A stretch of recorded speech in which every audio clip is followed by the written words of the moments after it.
You heard Jerry Brown say there's a Republican war on California today. Congressman Jeff Denham, not part of that, at least today. Denham says he has a coalition of votes, including about 50 Republicans, plus almost every Democrat in the House, that could force the House to vote on immigration proposals, despite opposition from some in the GOP. Many of those proposals would provide amnesty to so-called dreamers without getting immigration concessions in return. Is it a good idea? Congressman Denham joins us tonight. Congressman, thanks for coming on. You got it. Thanks. Thanks for having me. So there's so many things going on in California right now, and as a native of the state, I'm following them closely. It's our biggest state. You know, it's a leading indicator of trends, so I think it's worth watching. The state's kind of falling apart in a lot of ways. Why would the concern of foreign citizens, citizens of other countries, take precedence over the concerns of the people of California? Shouldn't take one prioritized over the other, but it's an issue we've got to get resolved. It's a national issue. We have control. Republicans have control of both the House, the Senate, and the presidency. We're elected to lead. Our border's not secure. We have 1 million immigrants that come here every year, and another 500,000 that come across our southern border. So we've got to have a resolution. We have to, I'd like to see the president get the funding that he needs for a wall and for border security.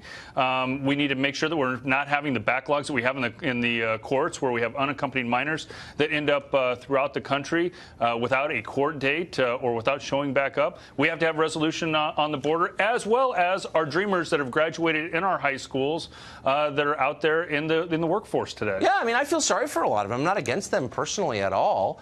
But when I compare their interests as citizens of foreign countries against the interests of native Californians, many of whom are immigrants, by the way, but citizens, it's not even close. So why, at least in my concern, so why wouldn't you say, we're not doing anything, actually, until you build an impenetrable border wall or something that gives us complete control over who comes here and who doesn't? I think we've got to do both, and we should do both at the same time.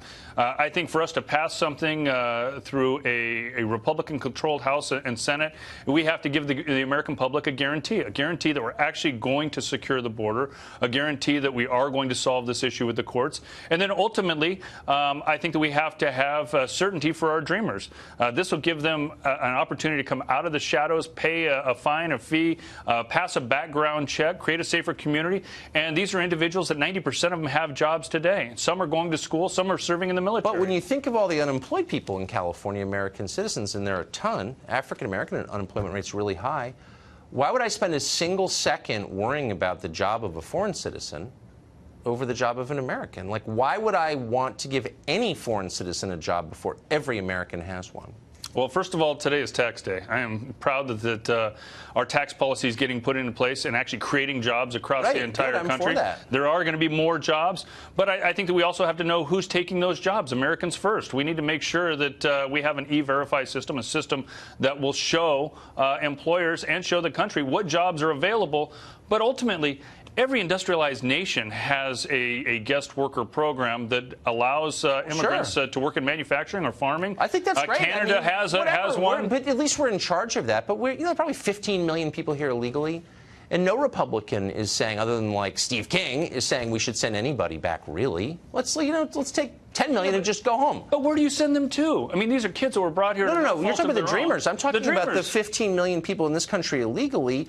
And Republicans, they're lying to their voters, as you know. They're never going to build meaningful border controls. They're never going to send anybody back. They've given in on the basic assumptions of the left, which is everyone who's already here can stay and become a citizen and vote. You don't think so? I disagree. No, we've made great strides along the border. That's not enough. There's still areas of the border that are totally insecure, that you see a lot of people coming across. We can do a much better job. But certainly we have a president that wants to focus on that campaigned on the issue. We ought to give him the resources to get it done. And then why does the budget, the last budget, provide more money for border security in foreign countries than it does for our country?